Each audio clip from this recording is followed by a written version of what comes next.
वो बहुत सुंदर भजन है।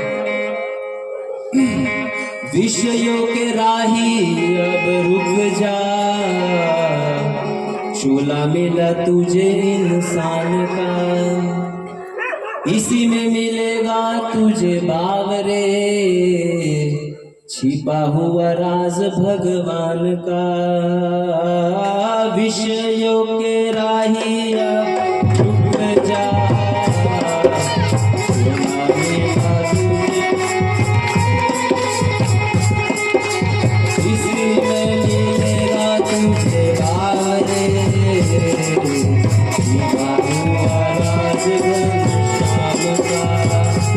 कीमत इस चोले की मीरा ने जानी थी, कीमत इस चोले की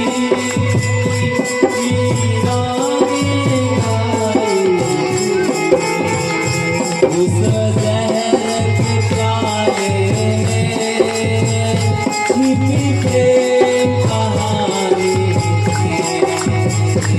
उस जहर के प्याले में छिपी प्रेम कहानी। ये भजन में बहुत सुंदर भाव है। वो भाव ये है कि एक संत है, वो कह रहे हैं कि विषयों के राही अब रुक जा। हम सब विषयों की तरह अग्रसर हो रहे हैं, हम सब विषय चाहते हैं। आप अच्छा रूप देखना चाहती है ना, सभी की आप चाहती है अच्छा रूप देखना। कोई बहुत सुंदर स्त्री है, कोई बहुत सुंदर पुरुष है, कोई बहुत सुंदर वस्तु है ना, आप चाहती है ना अच्छा वस्तु। नाक अच्छा ग्रहण करना चाहती है, जीवा अच्छा टेस्ट करना चाहती है, कान अच्छा सुनना चाहते हैं, ये इंद्रियां विषयों को भोगना चाहती है। लेकिन अनादिकाल से इन विषयों को भोग रही है, लेकिन इतना भोगने के बाद भी आज तक संतुष्ट नहीं। आपकी हमारी क्या चले, रावण भी संतुष्ट नहीं हुआ, हिरण्यकशिपु भी संतुष्ट नहीं हुआ, तो हम कैसे हो सकते हैं।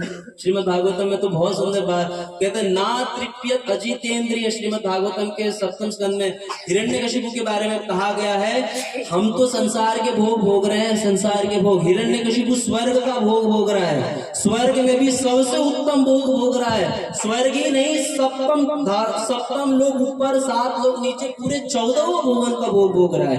लेकिन इतना भोग भोगने के बाद, इतना भोग भोगने के बाद भी न अतृप्यत अजितेंद्रिय, उसकी इंद्रियां शांत नहीं, उसकी इंद्रियां अभी भी भोगों की लालसा है। इसीलिए संत कहते हैं कि विषयों के राही अब रुक जा। हे विषयों के राही, जो तू अनादिकाल से विषय भोग रहा है, अब तो रुक जा भाई, अब तो चेत कर, क्योंकि तुझे मानव का देह प्राप्त हो गया है ना। ये मनुष्य शरीर जो है बड़ा ही दुर्लभ है, और इस मनुष्य शरीर को प्राप्त करके भी यदि हम वही भोग भोगेंगे जो हम भोगते आ रहे हैं, तो इस मनुष्य शरीर में और पशुओं में कोई अंतर नहीं। लेकिन इस मनुष्य इस शरीर की कीमत किसने जानी थी, तो कीमत इस चोले की मीरा ने जानी। ये चोले की कीमत किसने समझी, मीराबाई ने समझी थी, मारवाड़ की मीराबाई ने समझी थी। इसीलिए तो उन्होंने क्या कहा, क्या कहा उन्होंने, उनका फेमस क्या है,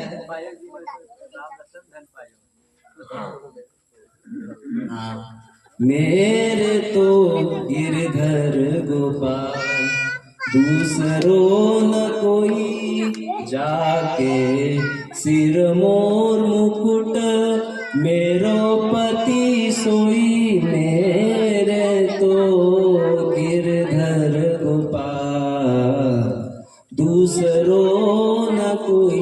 ये मीराबाई ने इस कीमत को समझा, इसीलिए उन्होंने सब कुछ छोड़ दिया। रानी थी मीराबाई, चाहती तो कितना भोग भोग सकती थी, चाहती तो कितने बड़े ऐश्वर्य महल में रह सकती थी, लेकिन सब कुछ छोड़ करके रविदास जी से उन्होंने दीक्षा ग्रहण की और आकर के वो भगवान की भक्ति की। और उनके जीवन में चमत्कार देखिए, उनको सांप मारने, उनका वध करने के लिए उनके पास सर्प को छोड़ा गया। तो जब सर्प को छोड़ा गया और जब सर्प उनके निकट आए ना, जैसे ही वो सर्प निकट आ रहे थे, वैसे मीराबाई ने कहा, ये तो मेरे शालिग्राम भगवान निकट आ रहे हैं। क्योंकि जब वो सर्प मीराबाई के निकट आ रहे थे, तो वो सर्प ही नहीं रह गया, वो सर्प भगवान शालिग्राम के रूप में प्रकट हुआ। तो ये मीराबाई ने इसकी कीमत समझी थी। और आगे कहते हैं, संत कहते हैं, कीमत इस चोले की तूने खाने में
हम तो विषय भोगेंगे रावण की तरह। तो आगे की कड़ी में कहते हैं, जिस राह पर चला रावण